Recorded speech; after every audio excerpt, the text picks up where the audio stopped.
Nuevamente en la carta a los Hebreos, el capítulo 9 de la carta a los Hebreos, a partir del verso 23 hasta el capítulo 10, unos 8 versículos. Hebreos capítulo 9. Préstele su Biblia a algún amigo que nos visita. Y los que no pueden leer entonces en la pantalla.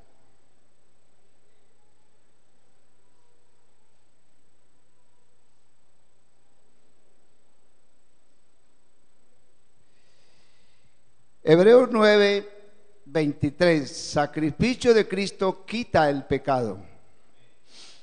Dice: fue necesario que las figuras de las cosas celestiales fuesen purificadas así, pero las cosas celestiales mismas con mejores sacrificios que estos.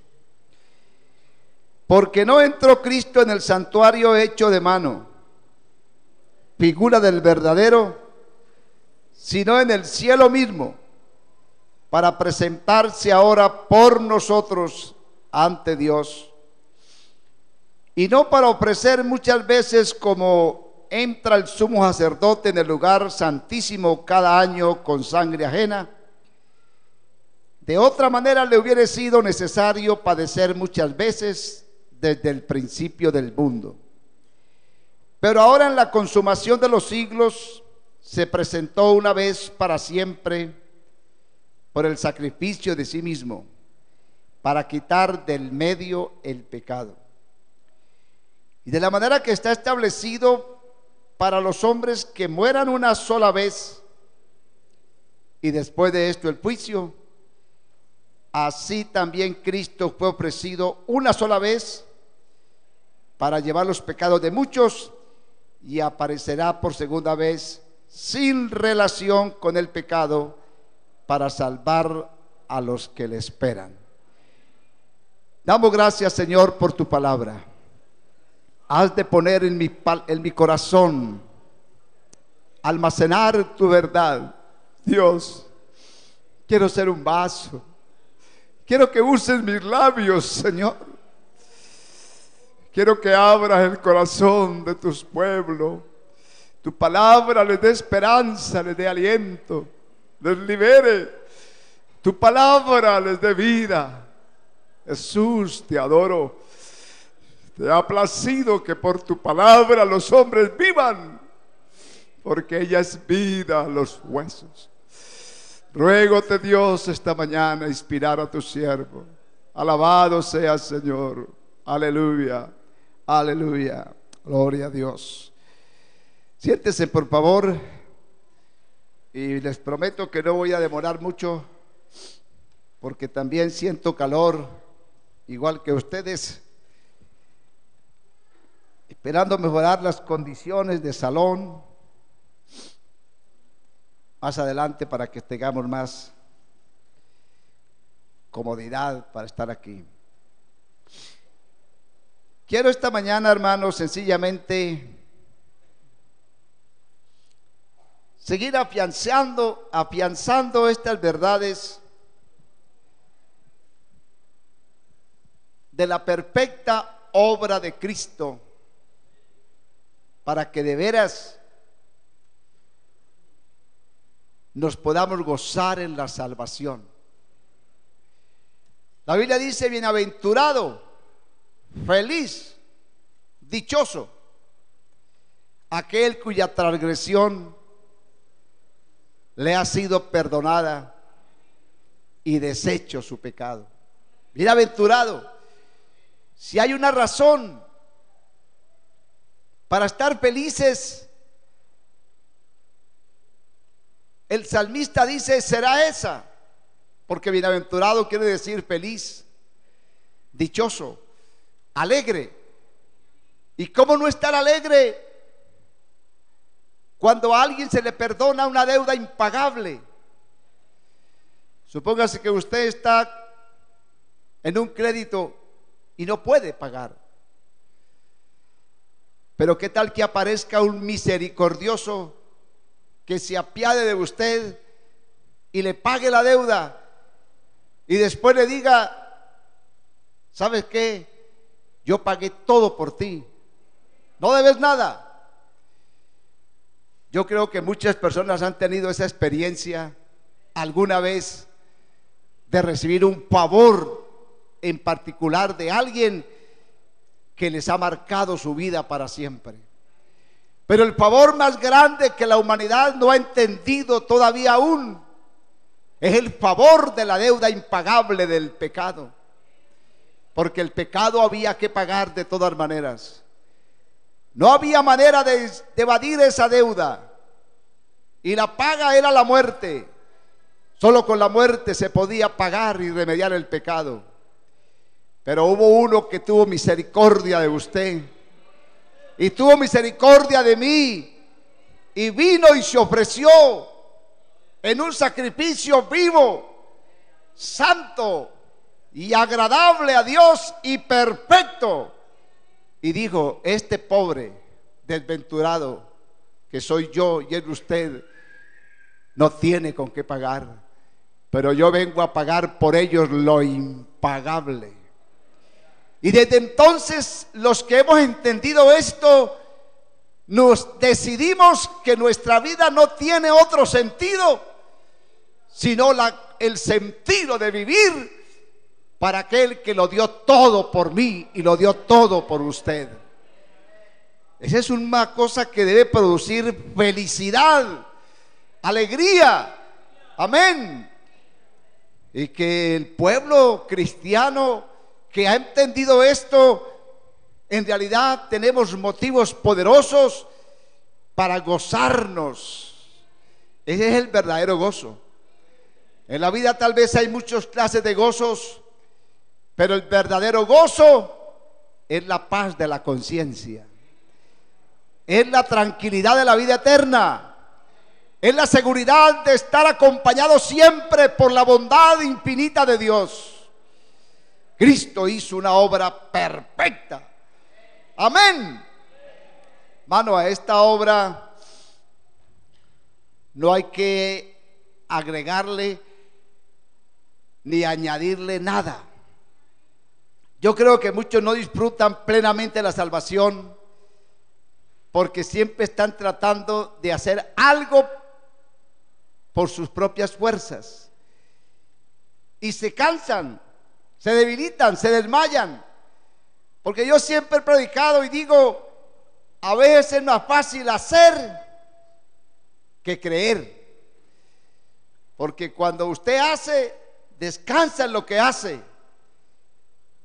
pero es más meritorio quizás antes de hacer, creer, porque el que cree, como dice la Escritura, va a estar eternamente agradecido, tranquilo, seguro. Y a partir de esa experiencia, todo lo que él realice no lo hará por temor, no lo hará por imposiciones, no lo hará para agregarle otro valor a la salvación, no lo hará para justificarse consigo mismo, sino que lo hará por amor. Siempre será mejor hacer las cosas por amor que por temor.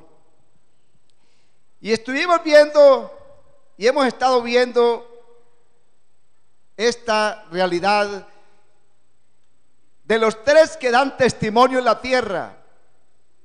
Tres son los que dan testimonio en la tierra: la sangre, el espíritu, la sangre y el agua, ¿verdad? Tres son los que dan testimonio que esto es una obra perfecta, porque Cristo vino mediante agua, sangre y espíritu. Y dice: no mediante agua solamente, sino mediante agua, sangre y espíritu. Los tres elementos que confirman la perfección de la obra, porque dice: y estos son los que dan testimonio. Hemos dicho hasta el cansancio, pero yo insisto en repetir esto y lo repetiré. porque yo soy un convencido que el día que entendamos estas verdades, muchas cosas tendrán que cambiar en sus vidas, ya no por otras motivaciones diferentes, que no sea el amor y la gratitud por lo que Dios en realidad se dignó hacer por nosotros sin nosotros merecerlo. El apóstol está diciendo: fue necesario que la figura de las cosas celestiales, esas figuras de las cosas celestiales, hace reverencia a lo que fue el Antiguo Testamento, todas esas figuras del capítulo 9 que hemos venido estudiando, todo lo que tenía que ver con la simbología de lo que era el culto ritual del Antiguo Testamento, pero que todo fue modificado después de la realidad del verso 11 del capítulo 9, pero estando ya presente Cristo, estando ya presente Cristo, sumo sacerdote de los bienes venideros. Jesucristo no es el sacerdote de los rituales sacrificales y ceremoniales del Antiguo Testamento, ni de la misma religión tradicional. Jesucristo dice: sumo sacerdote de los bienes venideros. Nosotros estamos tras de unos bienes venideros, y para garantizar esos bienes venideros, de que todas esas promesas hechas desde los tiempos inmemoriales, a través de Abraham, de Isaac y de Jacob, todas esas promesas, porque el Evangelio es las promesas que Dios hizo a los antiguos. Todos esos bienes venideros, todas esas promesas y esos bienes venideros, lo que está por venir, mano, lo que está por venir, si lográramos explorar por la fe esas realidades de lo que está por venir, la vida a muchos les cambiaría, porque la Biblia dice que Pablo decía: tengo por cierto, óigase bien, tengo por cierto que las tribulaciones del presente, las cosas que nos afligen, que nos duelen, que nos molestan, tengo por cierto que las aflicciones del tiempo presente no son comparables con la gloria eterna que en nosotros ha de manifestarse. Eso no es comparable, no tiene punto de comparación. Las cosas que están por ser manifestadas, porque ya hay un sacerdote de los bienes venideros que se adelantó, no para ministrar en el tabernáculo hecho por hombres o en el tabernáculo levítico, sino para administrar en las mismas moradas eternas. Así dice la Biblia. Dice: por estando ya presente Cristo, sumo sacerdote de los bienes venideros, por el más amplio, el de allí tenía medidas, el de arriba no sabemos cuánto mida. El tabernáculo terrenal tiene las medidas de frente, de fondo, de ancho, de alto, en fin. Pero este es más amplio, yo no sé cuánto mida, y más perfecto, porque el primero no fue perfecto, fue apenas una figura. El más ancho, el más amplio y el más perfecto tabernáculo no hecho de manos. El primero fue hecho por los hombres sabios que dijo Dios a Moisés que llamara para que hicieran cada cosa, cómo habían de hacer el candelabro, la mesa de los panes, las barras, las cuerdas, las carpas. Las mujeres hacían sus cortinas. Todo el mundo trabajó para hacerlo, pero dice: no hecho de manos. El que está arriba no está hecho de manos. obviamente, allí no ha ido ningún obrero a hacer nada, porque allá no hay nada que hacer, todo está hecho, todo está terminado. Es decir, resume el escritor y dice, no de esta creación. Este tabernáculo, como ya estamos leyendo, amplio, perfecto, no hecho de manos, es decir, no es de esta creación. Ese tabernáculo fue donde entró el sumo sacerdote. Cristo sí es el sumo pontífice.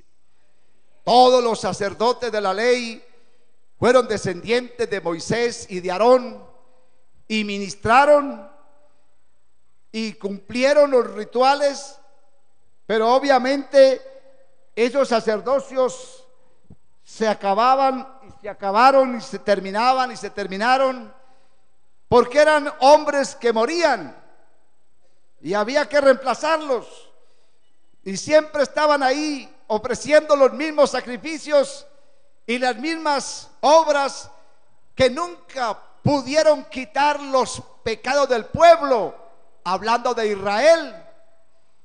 Pero este sacerdote, que dice el apóstol Pablo, el apóstol a los hebreos que escribe, dice, porque tal sumo sacerdote nos convenía. Y las características que dice es santo, inocente, apartado de los pecadores y hecho más sublime que los mismos cielos. Eso es garantía, hermano. Eso es garantía. Un sacerdote que no viene de ninguna de esa estirpe que vinieron los demás sacerdotes, descendientes de Aarón y de Moisés, era el sacerdocio levítico. Cristo vino de un sacerdocio único, porque Cristo viene de un sacerdocio llamado el sacerdocio de Melquisedec.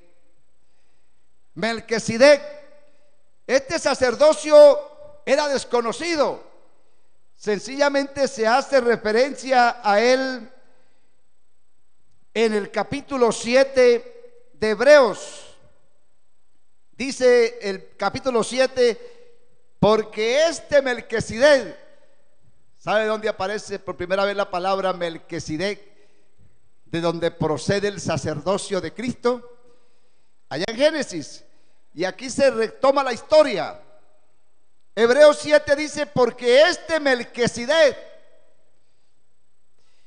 rey de Salem, sacerdote del Dios Altísimo, que salió a recibir a Abraham, que volvía de la derrota de los reyes y lo bendijo. ¿Acuerdan esa historia cuando Abraham regresó de derrotar a sus enemigos y vino a presentarse ante este sacerdote llamado Melquisedec? Y dice el verso 2, a quien asimismo dio a Abraham los diezmos de todo, cuyo nombre significa primeramente ¿qué? Rey de justicia. Eso es hermoso, ¿verdad? Primeramente significa rey de justicia, porque este rey es el único rey justo y verdadero, y él venía para hacer justicia. Alabado sea su nombre. Justicia quiero. Antes que todo él venía para hacer justicia, para ser justos. Si en la tierra hay gente justa, hay gente buena, hay gente honesta, lo mejor de esta tierra indudablemente es la gente que este rey vino a hacer justicia. No, lo mejor que hay en la tierra son los hombres y mujeres lavados por la sangre de Cristo y llenos del Espíritu Santo y con una conciencia de paz y de tranquilidad. Son los mejores habitantes del planeta, y si no lo somos debemos serlos, porque hay razones poderosas para hacerlo. Alabado sea el nombre de Jesús. Rey de justicia. en justicia y en verdad. También Rey de Salem o Rey de Jerusalén. Amén. Este es Rey de paz. Alabado sea el nombre. Y es un personaje extraño. En el Antiguo Testamento pues hay muchos escritores y muchas argumentaciones en torno al origen de ese sacerdocio de Melquisedec. Algunos lo ven como una figura simplemente simbólica, y hay varios comentarios, pero no estoy ahora en eso, porque quiero ir como a la esencia de lo que yo entiendo representa este sacerdote. Fíjense que las características de él ya sabemos cuáles son. Sin padre. Mire la biografía. Sin padre, sin madre, sin genealogía, que no tiene principio de días ni fin de vida, sino hecho semejante al Hijo de Dios, permanece sacerdote para siempre. Yo pregunto, ¿quién puede ser sin padre y sin madre y sin genealogía? Porque todos los que nacemos aquí tenemos padre y madre, ¿o no? Sobra preguntar esa tontería, pero es verdad. Todos los que nacemos aquí tenemos padre y tenemos madre, y obviamente tenemos una genealogía. Este es hijo del fulano, del perano, del mengano. Hay una historia familiar. Cada cual tiene una historia familiar. Pero este es sin padre, sin madre y sin genealogía. Y oiga bien este otro ingrediente, que no tiene principio de días.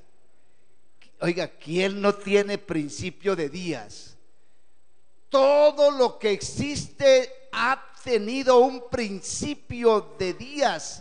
Eso sucedió en el día tal, del año tal, del mes tal, en tal lugar, a tal hora, pero hubo un principio.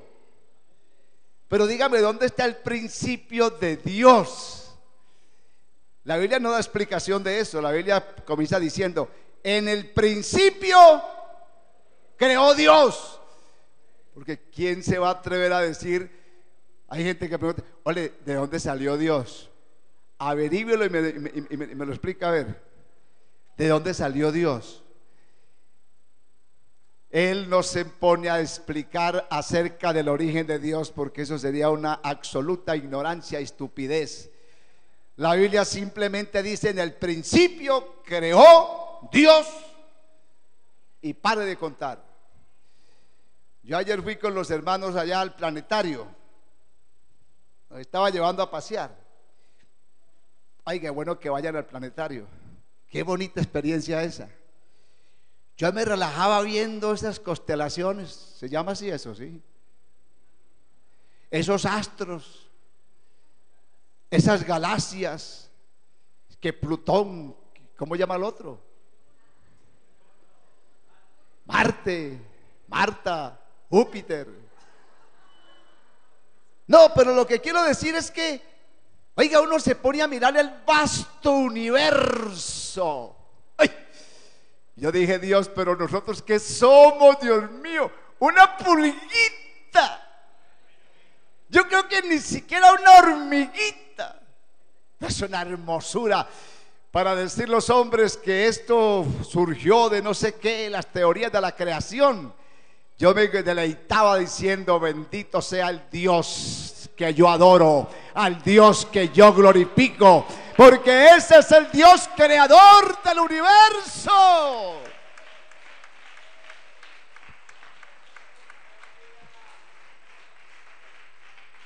Aleluya. Eso es lo que tiene enojado a Dios, dice Pablo a los romanos,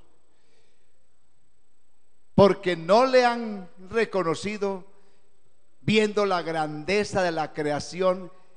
Se envanecieron en sus propios razonamientos, en sus propias lógicas, y su corazón fue entenebrecido, Y en vez de darle culto al Creador, le han dado culto a las criaturas. Y se hicieron dioses de la imaginación y no son agradecidos. Porque lo mínimo que deberíamos hacer cada mañana que nos levantamos es decir: gracias, Dios, por la creación de este vasto universo. Gracias porque tú eres el autor, creador de todas las cosas. Los antiguos así lo vieron. Cuando veo los cielos, hombre, deje de mirar para los lados, deje de mirar para abajo, mire para arriba. Cuando veo los cielos, obra de tus manos, la luna y las estrellas que tú creaste, yo digo: ¿qué es el hombre? ¿Qué es el Hijo del Hombre para que le visites? Mano, usted y yo tenemos que ser muy importantes. Y es que lo somos. Lo somos. Aún siendo hormiguitas diminutas, siendo quizá lo más pequeño del universo, hablándolo de alguna manera, Dios se dignó tomar una vestidura humana y venir hasta nosotros.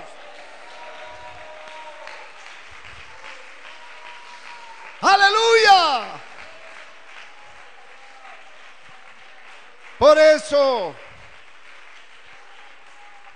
amables amigos y hermanos, es que Él dice: yo soy el camino, yo soy la verdad, yo soy la vida. Y eso es todo. Amén. ¿Qué es el hombre? ¿Qué es el hombre? Porque es que yo le oí al hermano Álvaro Torres una frase. Y él decía: mire, si un barrio humilde por allá, yo no sé, un barrio humilde, vive un señor muy humilde, pobre, sencillo, ¿no? Imagínense que el gobernador llegó a visitarlo. La gente mira por las rendijas y dice: uy, el gobernador está visitando a don Pedro. El gobernador. Y lo primero que llama la atención es el gobernador. Porque claro, ¿quién va a hablar de Pedro? Pedro es un don nadie. Pero el gobernador es el gobernador. Y después vuelve otra vez el mismo gobernador. Y después vuelve. Pero entonces ya las cosas se cambian. Y dice: bueno, pero entonces ¿quién es Pedro? Porque el problema no es tanto quién es el gobernador, ya sabemos. Ahora la atención se centra no tanto en quién es el gobernador, sino quién es Pedro. Porque es que está siendo visitado frecuentemente por el gobernador y acaba siendo a la final más importante, llama más la atención. Y es que debe llamarla. Pues Dios es Dios y ya, ¿o no?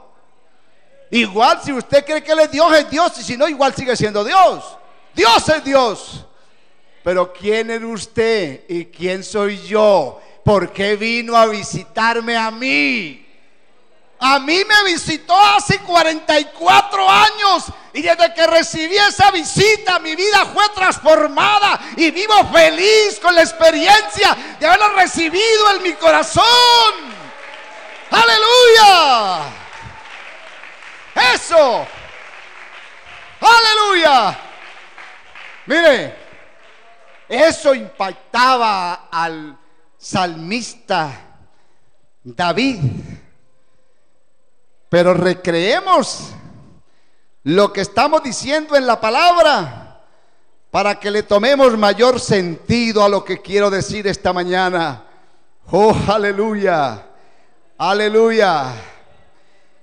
Abra su Biblia en Salmos capítulo 8.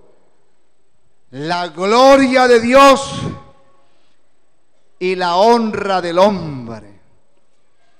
Óigase bien. Salmo capítulo 8 y el verso 3. Léanlo conmigo.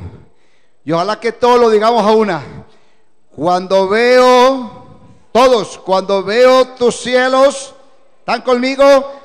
Cuando veo tus cielos, obra de tus dedos, la luna y las estrellas que tú formaste, digo que es el hombre para que tengas de él memoria y el hijo del hombre para que le visites. ¿Quién es? Entonces yo digo, de verdad, tiene que ser que Dios nos ve con un valor eterno, porque es que el hombre no es cualquier cosa. El hombre es el rey de la creación. El hombre es lo máximo que Dios ha creado. Fíjense que los animales ahí están. Y todas las cosas están en su lugar. Pero el hombre Dios lo creó con un hemisferio cerebral, capaz de razonar, capaz de creer, capaz, tan capaz que puede llegar a tener revelación y percibir las realidades de la eternidad. Salomón dijo: he aquí has puesto eternidad en el hombre sin que él sepa. Mano, en el ser humano hay unos misterios insondables. Pablo dijo: oh profundidad de las profundidades, cuán insondables son. Pero no nos preocupemos por saberlas. Muchos se pierden la alegría de la salvación por una mente inquieta, porque les interesa más el saber que el creer. Y yo siempre digo, esto es más de creerlo que de saberlo. Si por creerlo llegamos a saberlo, gloria a Dios. Pero antes de saberlo hay que creerlo. A Dios hay que adorarlo, hay que glorificarlo, hay que exaltarlo, hay que darle gracias, hay que reverenciarlo para que Él se digne revelarse a nuestra vida, porque no podemos de otra manera. Estas verdades del Evangelio tienen que ser reveladas. Dichosos vosotros que entendéis este camino y habéis aprendido a adorarle a Él en espíritu y en verdad, como Él lo merece. Dichosos.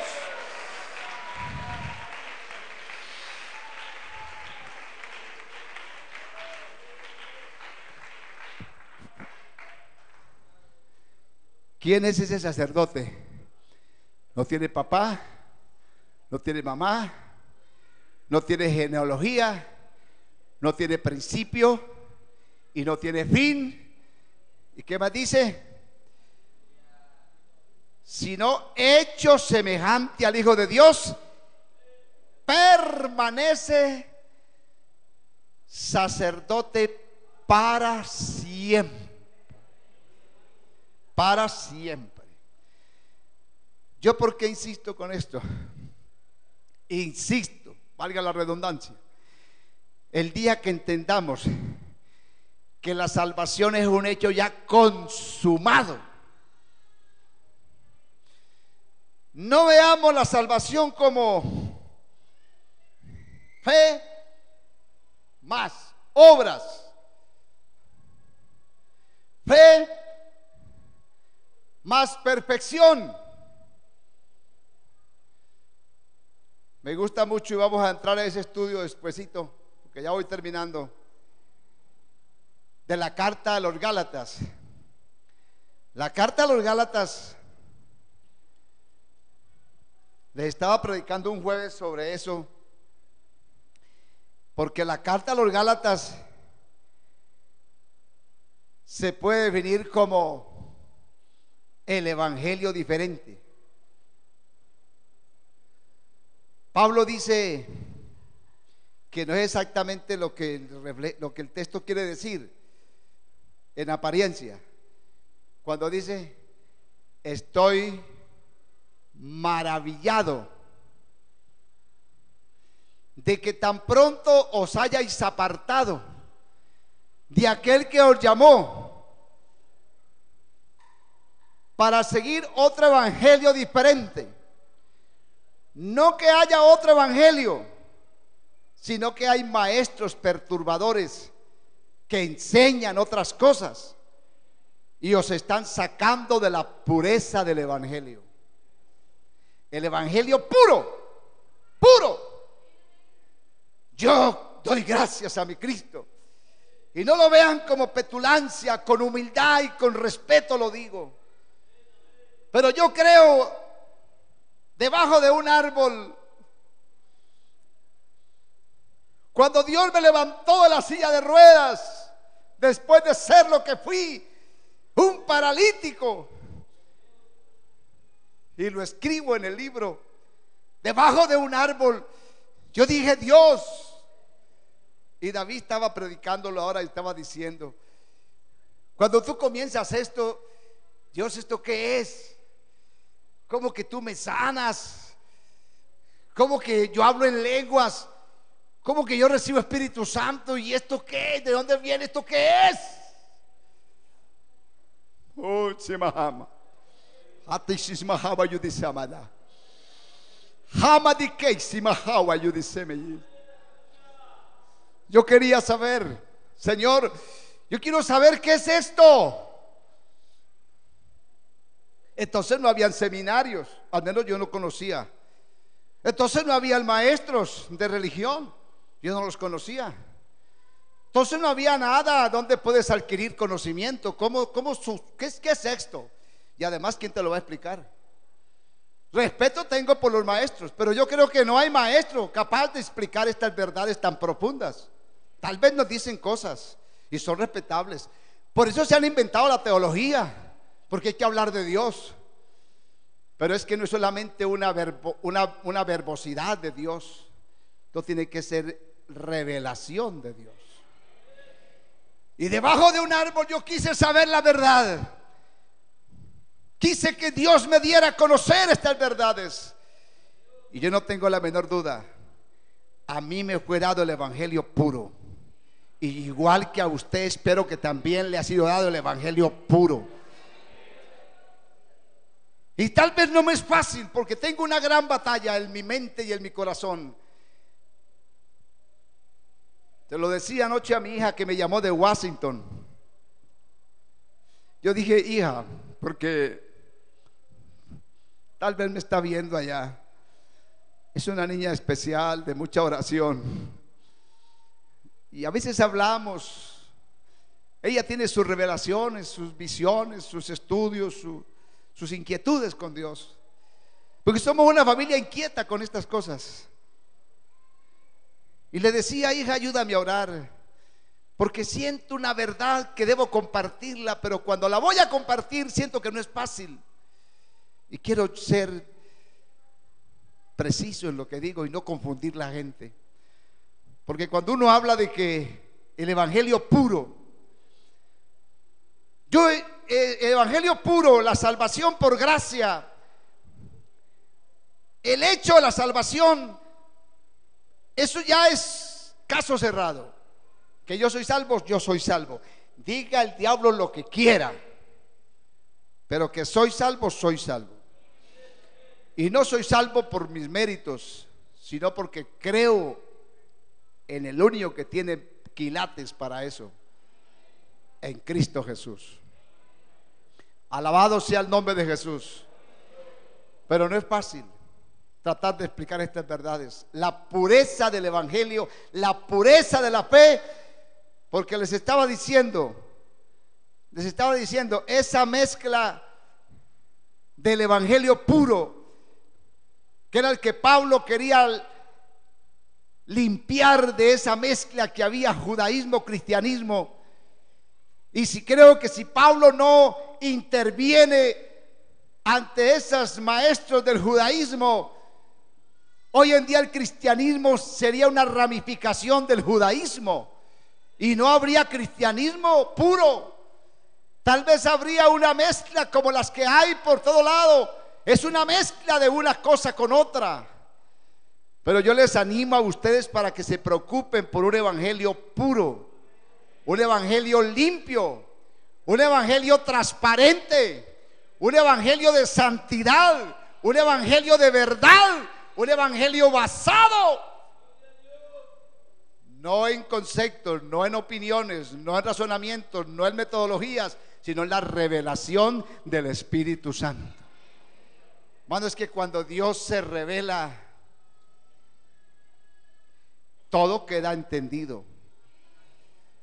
Yo desde que Dios me reveló el evangelio, yo entendí que no debo ser un adúltero, que no debo ser un fornicario, que no debo ser un mal hablado, que no debo ser un mentiroso, que no debo ser un mal pagador de las deudas, que no debo ser un pervertido en ningún sentido. Yo aprendí. Y hoy en día los pastores nos desgastamos enseñando con lujo de detalles, con diapositivas, con videobeam, usando las técnicas modernas. Y eso no está mal, hay que usarlas. Pero digo, nos desgastamos enseñando a la gente cómo vivir una vida cristiana. Y todavía después de casi 80 años de cristianismo en Colombia, del evangelio puro, todavía tenemos y tal vez tendremos que estar hasta el fin, porque aún no hemos entendido las verdades puras del evangelio, para vivir un evangelio sin mezcla, con pureza y con transparencia. Pero ¿dónde vamos a aprender ese evangelio? ¿Quién nos lo va a enseñar? ¿A quién se le ocurre que invitemos a darnos una conferencia a ver si entendemos?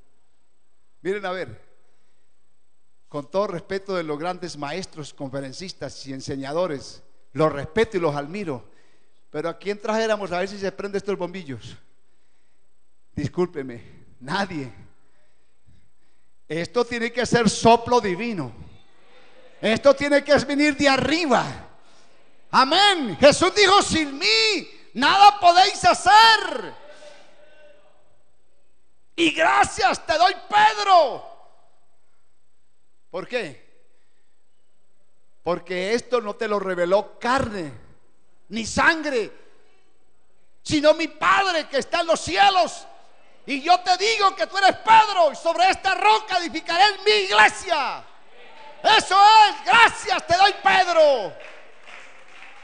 Gracias te doy, Padre. Gracias.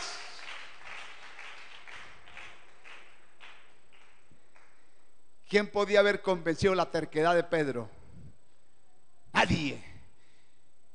¿Quién podía haber convencido la terquedad y la agresividad de Saulo, que respiraba amenazas? ¿Quién podía haber convencido a esos grandes que se levantaban con furia como Saulo de Tarso? Alguien tenía que salirles al camino y prenderles el bombillo y tirarse en tierra, y ahí tirados en tierra como Saulo, decir: Señor, ¿quién eres? ¿Quién habla? Habla Jesús. Jesús, ¿qué quieres que yo haga? Porque se doblega la soberbia, se doblega la ignorancia. Y eso es lo que está haciendo falta en los púlpitos, en las iglesias de estos tiempos. Que vuelva el avivamiento del Espíritu Santo para sacudir las mentes y los corazones, y que venga el avivamiento.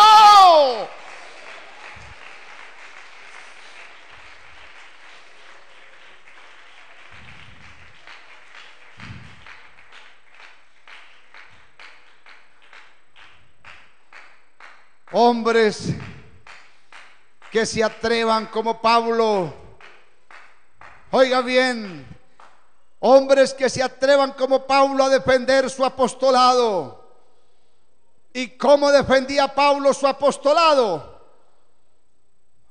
¿De dónde procede su apostolado? Esto está lleno de obispos, de reverendos, de apóstoles. Usted oye en la televisión el apóstol, con todo respeto, el apóstol, el excelentísimo. Y Pablo también salió en defensa de su apostolado.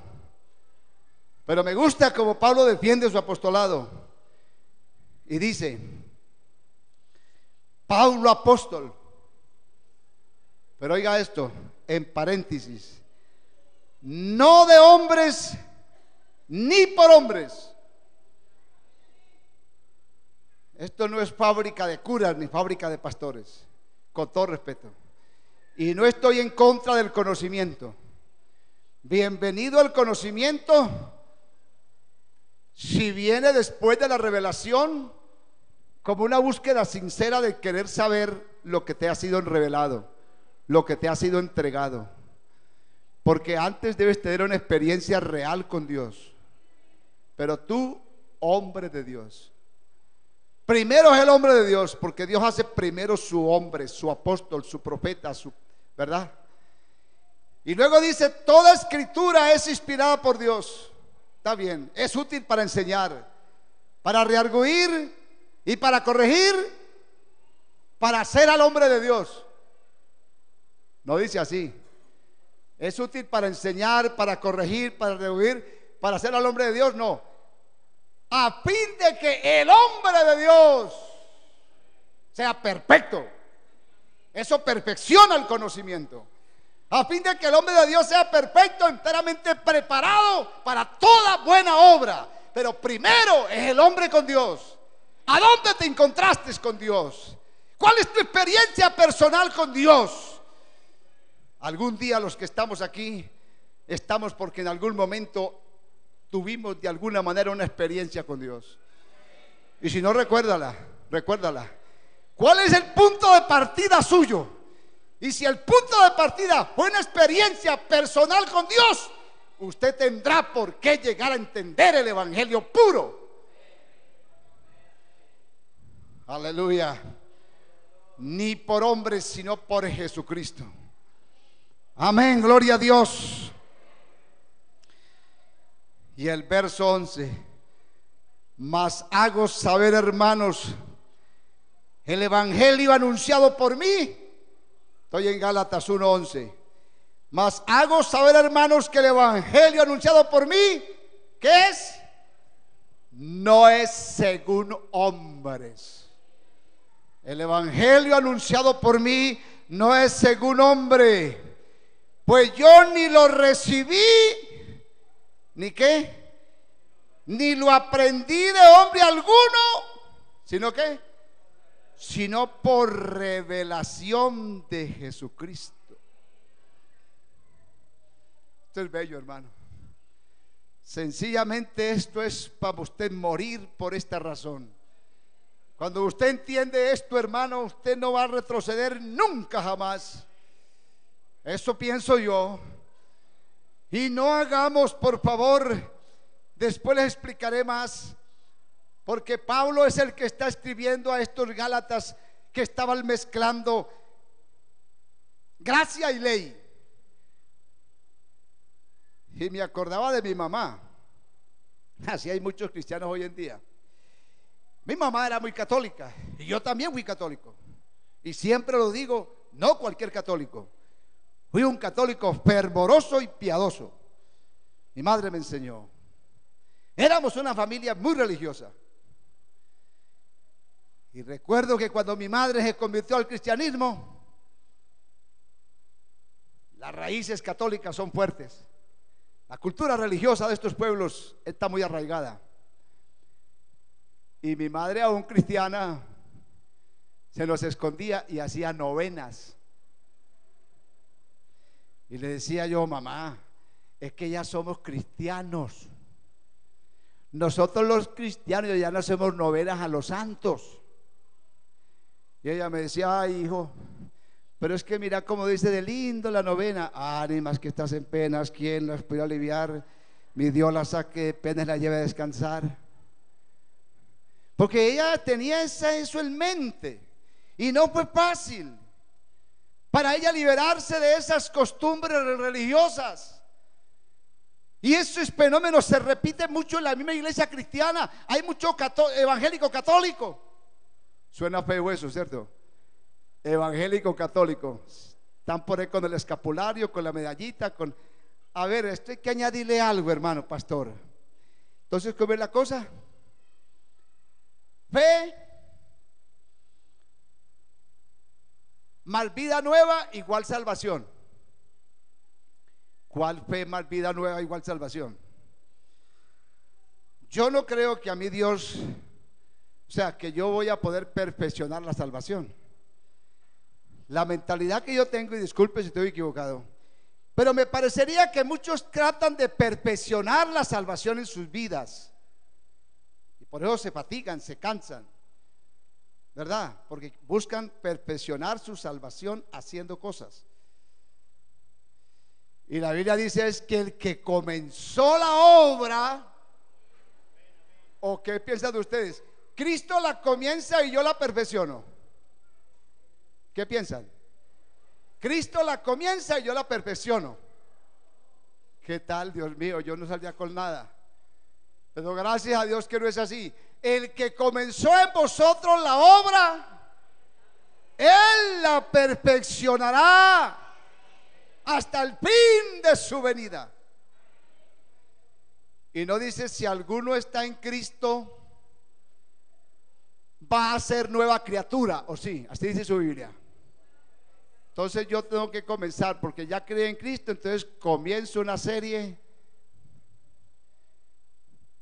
Y yo no estoy en contra de eso, pero ojo con eso. Una serie de actos, porque yo digo esto, si le agrego esto va a funcionar mejor, ¿verdad? La gente dice, alguien decía por ahí, no sé si es broma, tal vez lo sea o no lo sea, no sé, pero alguien decía, Cristo ayunó 40 días y yo voy a ayunar 41, porque si Cristo ayunó 40, yo le gano con uno más. A veces suena como curioso, pero puede ser que hay gente tratando de perfeccionar la salvación en las cosas que hace, y por eso no crecen espiritualmente. Porque no dice la Biblia que si alguno está en Cristo va a ser nueva criatura. ¿Qué es lo que dice? Si alguno está en Cristo, nueva criatura es. Momentáneo, instantáneo. Pero claro, el problema es que muchos no se ven así o no lo creen así. Me dice, hermano, no, pero nueva criatura yo, que yo sigo sintiendo, hermano, la pasión. Pues yo también. Somos seres humanos. Dios no vino aquí a salvar ángeles, porque los ángeles no tienen carne ni hueso. Eso creo yo. Son simplemente seres angelicales. No se ven ni se palpan. Pero nosotros sí somos de carne y hueso. Y Él no socorrió a ángeles, Él socorrió a hombres y a mujeres con pasiones como la suya y la mía. Por eso es que la salvación no puede ser de nadie ni hacerse con nada. Jonás dijo, la salvación pertenece a Jehová. Y cuando lo entiendes, te gozas. Y la vida espiritual no es una fatiga, no es una carga. Les decía, no está por aquí la hermanita, pero a veces yo soy exagerado con las viejitas, ¿no? Estos días me llamó Sofía. Usted sabe que ella llama todos los días a la radio. Sofía, ya. Pastor, que ore por mí, que estoy enfermita y tengo 95 años, que Dios me dé más vida. Y, pero ¿para qué quieres más vida? Ya está bien. 95 años, Sofía, ya. Pero la vida es tan bella que aún con 95 y quiere más. Es que la vida es bella, ¿verdad? Pero a veces sucede así, hermano.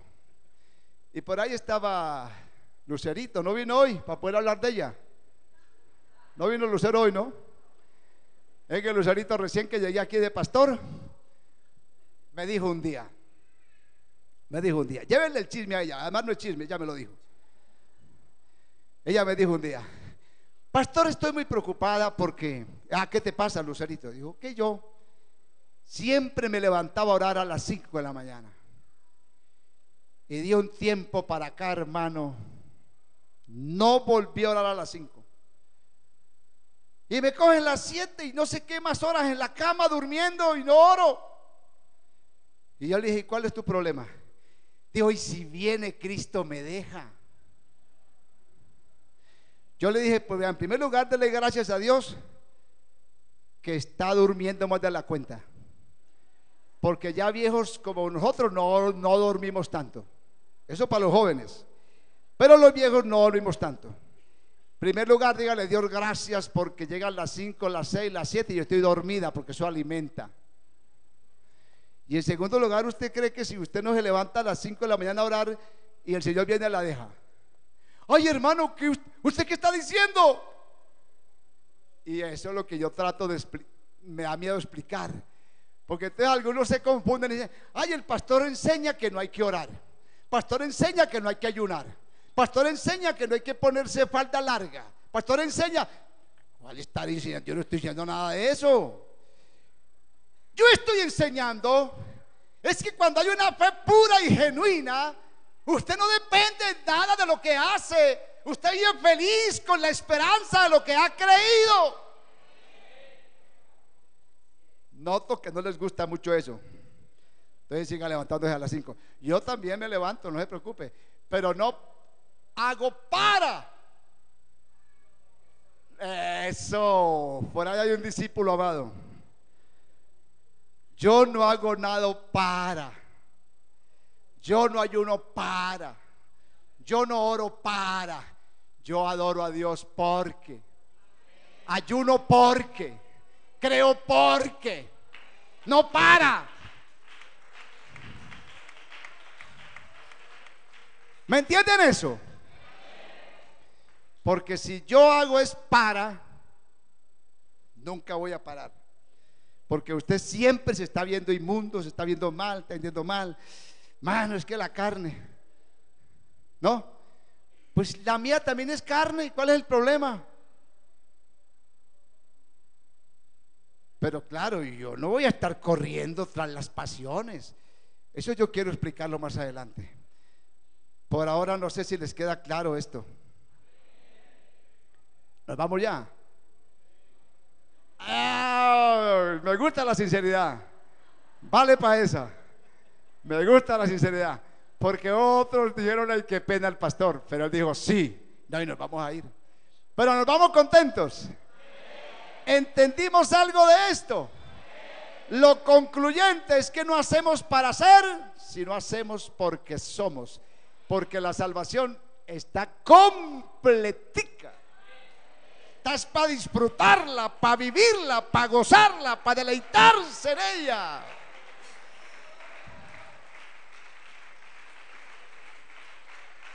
Aleluya, póngase en pie y dale gloria a Dios. Cantemos ese coro: te amo, Jehová. Me gusta ese coro. Te amo, te amo, te amo, Jehová, fortaleza mía.